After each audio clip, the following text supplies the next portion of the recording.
Oh, this is the moment. A little higher.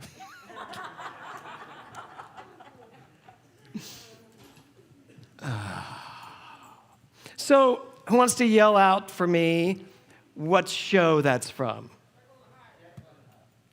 Did y'all hear that? Jekyll and Hyde. It's from the Broadway show Jekyll and Hyde. Does everybody know what that story is about, Jekyll and Hyde? It's not about your ex-spouse. So Jekyll and Hyde is the story of a man who has two dominant personalities that struggle with each other. One is perceived as a very pleasant, intelligent, good man. The other one's perceived as a mean man, a dark side. So how many of you think you have a Jekyll and Hyde-like consciousness? How many of you think you don't? Denial is a... No, just kidding. So, there are two factors running your life. Are you aware of that? What do you think it is? Just yell it out. What? Who? What? Heart and mind. Very good. No? Love and fear. Good. Mind and body. Good. What? Life and dark. What? Pleasure and pain. They're all kind of similar, but anybody else? Of course, Reverend Dr. Dale soon. Reverend Dale knows this. What is it? Conscious and subconscious. Conscious mind, and I'm going to use unconscious mind today. Every single one of you has, I know Kathy's like, damn, I should have said that. Every single one of you has a conscious mind, the part of you that actually pays attention to what's going on in your life, and a subconscious mind, which is where all of your beliefs, memories, feelings, all of them converge down there into this thing that runs your life. Are you aware of that? Yeah. That your thank you. That your unconscious mind, or as we call it, subjective mind, is subject to what the conscious mind says, but all in and of itself, it literally drives your life. It's where your already established premises of life are. It's where your core beliefs are. It's why you like oysters or not. How many people love oysters? How many people hate oysters? Yeah. So somewhere along the line, you made that decision. It's there. It drives you. You see oysters. Your chemical body goes, and you don't eat it. Or, like me, you decide to try it again just to prove you were right the first time. So this song, This Is the Moment, is all about the character realizing he's going to take charge of his life. I think we could all use that moment where we decide for ourselves to take charge of our minds. Ernest Holmes says that trained thought is far more powerful than untrained thought.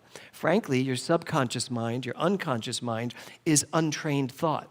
It's the repository for all the crap in your life that drops into it. All the beliefs, all the experiences, something happens in your world, somebody does you wrong, and now you've decided those type of people do me wrong. It's now down in my subjective mind, my subconscious mind, and it makes me react the way I react. Unless I consciously pay attention and say, wait a minute, what do I really want? So today is really about that dual understanding of your mind and what is it that's driving your life. So I used this quote. If you give me the next quote, Gilmore. I used this quote this morning with the practitioners. Just what is meant by your word. Just what is meant by your word. It means your conscious intention, your conscious direction, your conscious faith and acceptance that because of what you're doing, the power of Spirit will flow through your word in the direction you give it. Now, I want you to look at the word he used a number of times there. Conscious. Your conscious intention, your conscious direction, your conscious faith and acceptance, conscious. What you are fully aware of. But what you're probably not aware of is that your unconscious is also doing all of that. Which one gets to win? I mean, that's really the question of the day. Which one gets to win? The conscious or the unconscious? Depends on how powerful your conscious is. You can be conscious, I can sort of be conscious, but am I really intentional? Am I directing my conscious mind? Am I deciding what I want to do? Have I made a commitment to living my life this way as these people all have? That's the question we have to ask ourselves. And very often we have to ask ourselves, how do I get to my unconscious? How do I start knowing what my unconscious mind is doing? What do you think the answer to that is? Observation. Practice. Just like Carnegie Hall. Meditation, yes. David had it right. It's about being conscious, being willing to look. How do you know what's in your unconscious mind? Look at your life. Are you happy? Are you healthy? Are you rich? How many people are rich? No, I'm kidding. Are you happy? Every hand should go up. You should all be rich. We are all rich, not just about money. So, but are you happy? Are you healthy? All those 4 legs on your table? Are you healthful? Healthful? Not just keeping disease away. Are you healthful, vibrant? Have you vitality of life? Are you in love? And I don't just mean romantically. Are you in love with the world? Does love pour out of you, and do you therefore receive it back infinitely? Are you creative? Do you have creative expression? Are you finding amazing things to do with your life? All of these aspects really ask you to look at it. And if it's not, it's because there's something in your unconscious mind that is driving you in a direction that you don't want to be driving in. And I think it's time we ask for directions, even if you're a man. I can say that because I'm a man. Yes. So it's time for us to ask directions, and the directions really come in the form of paying attention, really paying attention. And when we're here talking on a Sunday, this is what it's about. This is the only reason we show up here, to just become inspired, to go out and live a better life, to go out and understand how to live a better life. So this month, our theme is empowerment. Now, I always love at the first top of the month to be able to talk about the theme, but I loved what Ron did because he actually brought the definition of empowerment to what someone gives you to make someone empowered. But there's another way to look at this. The definition, the act or action of empowering someone or something, the granting of the power, right, or authority to perform various acts or duties. You know what that really means? It means you are at choice to empower yourself.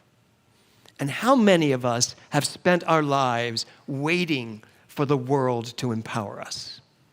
How often do we put that responsibility on other people?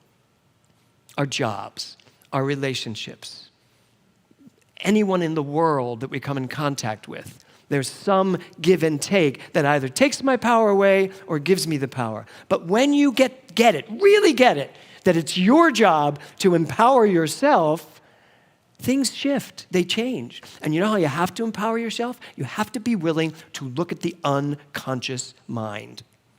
What am I still believing? How many of you think that there's probably something that you're still believing that you could do away with? No, Mimi? You're good. Nothing to give away? Mimi's asleep.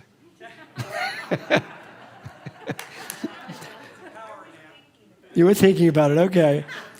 So it's a really important one to ask. Got you. It's a really important one to ask. You know, what do I still believe that does not work for me? And the question then becomes, how are you going to stop believing it? How are you going to stop believing it? Well, I love the Monday night class here. The book, Breaking the Habit of Being Yourself, it really does give us a lot to think about when we leave here on Monday nights. The title of my talk today is Seize the Moment.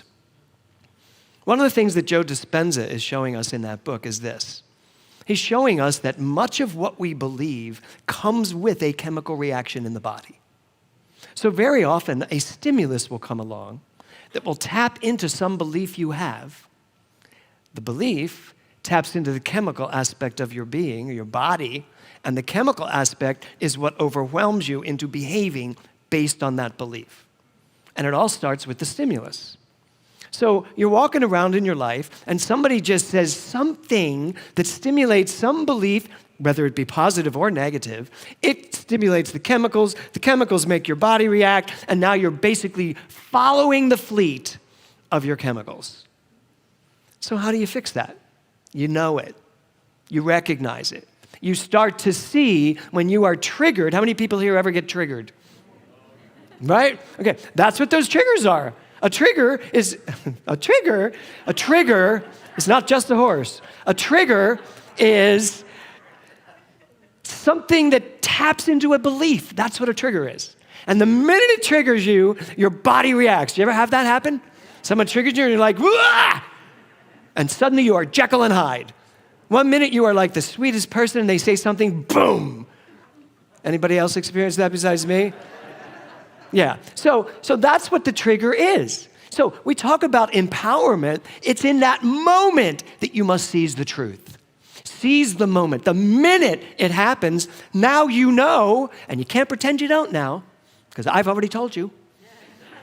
Now you know, the minute you're about to react to that trigger, it's actually the chemicals in your body that have just reacted to something that happened. It happens so fast you can't even imagine how fast it is. Just stop. Just like Nancy Reagan says, just say no. Remember that? Yes. I am just walking in it today. But it's coming up, so it's coming out. So that's the empowerment. You want to talk about empowerment? Be in charge of your subconscious mind. Be in charge of the unconscious part of you.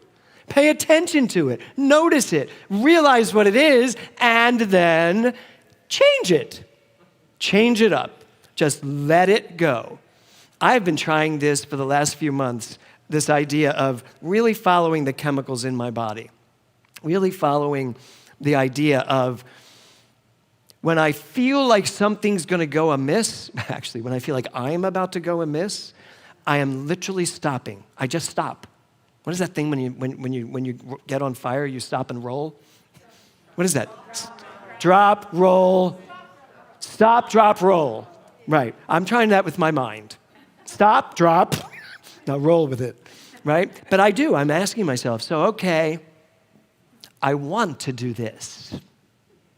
But that's my body telling me I want to do this based on some unconscious belief I have that I have already said I do not want to live from. So don't.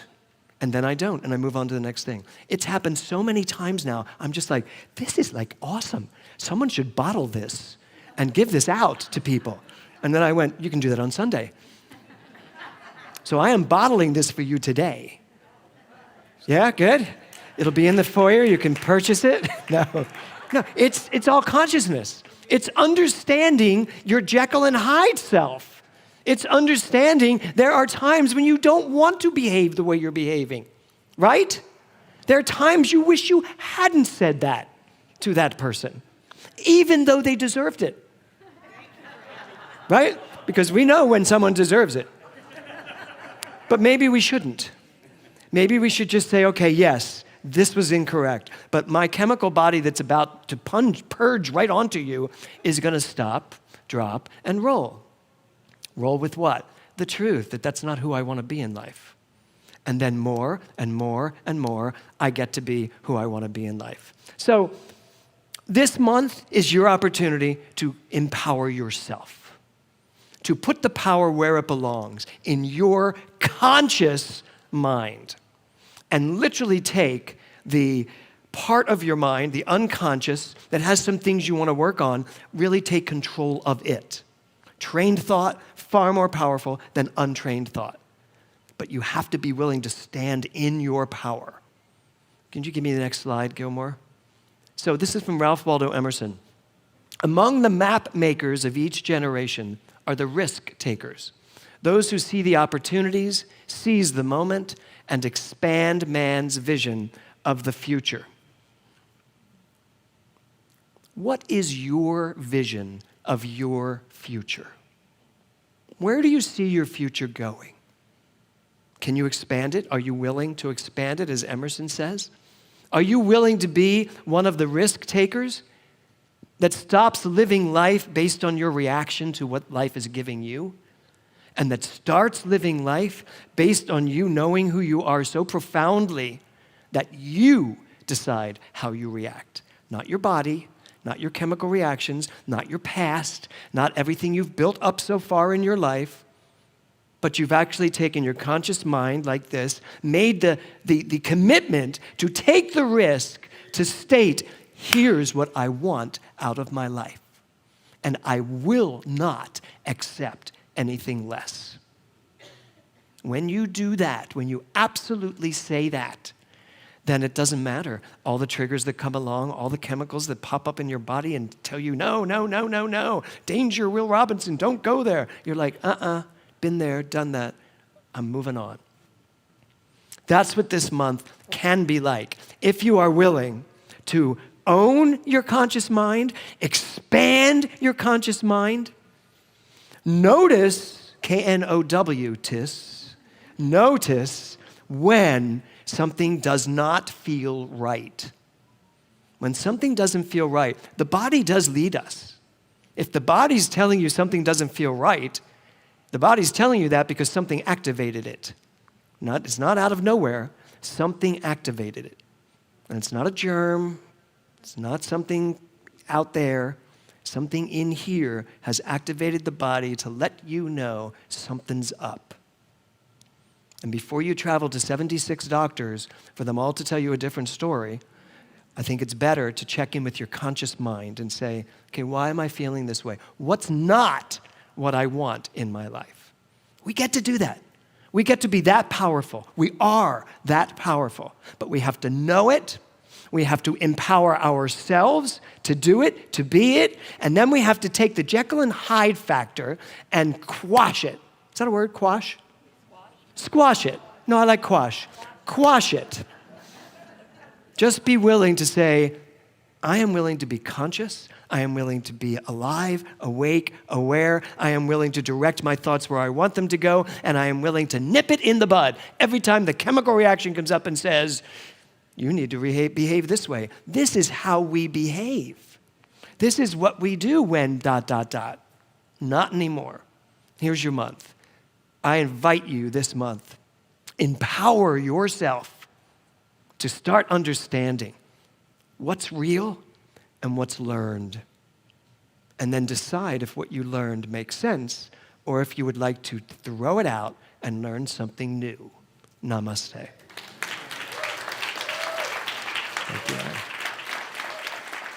Thank you. Thank you.